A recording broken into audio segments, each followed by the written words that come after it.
Kalau boleh saran ya untuk diperhatikan juga aturan dari transparansi suku bunga kredit tadi ya, sebagai aturan baku dalam kita menentukan suku bunga kredit ya di masing-masing bank ini.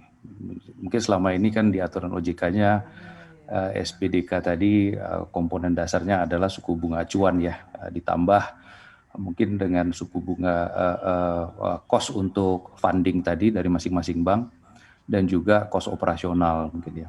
Tapi itu mungkin sebenarnya belum cukup untuk menggambarkan SBDK masing-masing bank karena kondisi pengumpulan funding yang mungkin nggak sama ya di tiap-tiap bank, apalagi di tiap-tiap kelompok bank itu biaya funding itu cukup beragam, cukup berbeda ya. Ada yang lebih tinggi, ada yang lebih rendah, sehingga cost of fund tadi itu nggak mesti sama gitu. Nah, ini yang penting mungkin agar diperhatikan komponen-komponen ini untuk bisa mengakomodir perbedaan-perbedaan tadi ya. Jadi saya ulangi tadi, ada suku bunga acuan di dalamnya, elemennya ada cost of fund masing-masing bank yang tentunya berbeda. Kemudian ada cost of delivery lah, atau mungkin cost of operation yang di dalamnya. Tapi kalau kita melihat praktek di negara lain yang juga cukup bagus adalah di sana termasuk di dalamnya adalah elemen kredit default ya, sama kredit premium ya.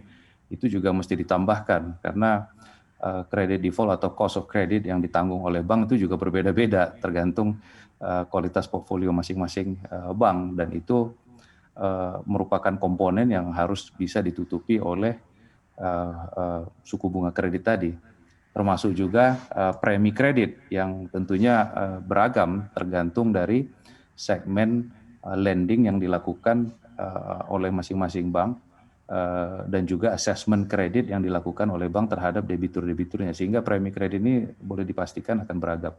Jadi saya pikir harapan kita aturan baru nanti kalau memang akan dikeluarkan, yaitu ikut mengakomodir komponen-komponen yang penting tadi, saya pikir. Artinya jangan disamaratakan begitu Pak Taswin. Tapi apabila bisa dikelompokkan, kalau menurut Anda seperti apa pengelompokannya? Saya pikir kalau mau tidak disamaratakan, mungkin kalau kita dalam memformulasi aturan itu kan sebaiknya aturan itu fleksibel, bisa mengakomodir perbedaan-perbedaan tadi sehingga tidak kaku atau mungkin kemudian menimbulkan persepsi seolah-olah ada kelompok bank lain yang mungkin meninggikan SBDK-nya, atau padahal tidak, itu karena memang itu cukup inherent, cukup fundamental perbedaan itu, karena sekali lagi cost of fund masing-masing bank itu berbeda, kelompok banknya juga berbeda, itu bisa menghasilkan kelompok funding cost yang berbeda. Kemudian segmen yang disasar oleh masing bank juga berbeda, sehingga premi kredit yang akan ditetapkan di SBDK tadi juga menjadi berbeda gitu. Nah, saya pikir yang penting aturannya bisa mengakomodir perbedaan itu tadi. Saya pikir. Artinya harus ada aturan yang lebih fleksibel begitu ya. Kita akan coba tanya seperti apa menurut Pak Daniel. Silakan Pak Daniel. Saya setuju sekali dengan pendapat Pak Taswin. Hanya memang suku bunga kredit itu tidak bisa disamaratakan. Harus dibagi juga per segmen mungkin ya. UKM, ada korporasi, ada consumer, karena itu jenisnya kan berbeda-beda. And credit processing cost-nya itu juga berbeda. Ya. Belum lagi risk factor-nya ya berbeda. Di samping tadi tentunya biaya operasional masing-masing bank berbeda. Biaya funding masing-masing bank itu berbeda gitu. Nah, umumnya kalau bank-bank sekelas Bank INA ini di mana dominasi daripada funding itu masih dikuasai deposito, ya itu tentunya akan menambah cost of fund kita gitu. Lain kalau dengan bank-bank besar yang sudah mungkin kasanya sudah cukup signifikan, ya itu mungkin cost of fund-nya lebih murah. Dan biaya operasionalnya juga kalau di bank-bank besar kan otomatis lebih murah. Karena kan dari biaya operasional itu ada fixed cost yang memang sudah harus dikeluarkan.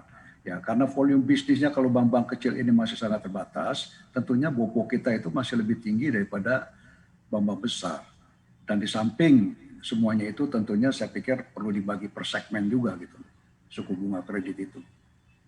Artinya segmen yang Anda maksud ini Pak Daniel per sektor begitu atau seperti apa?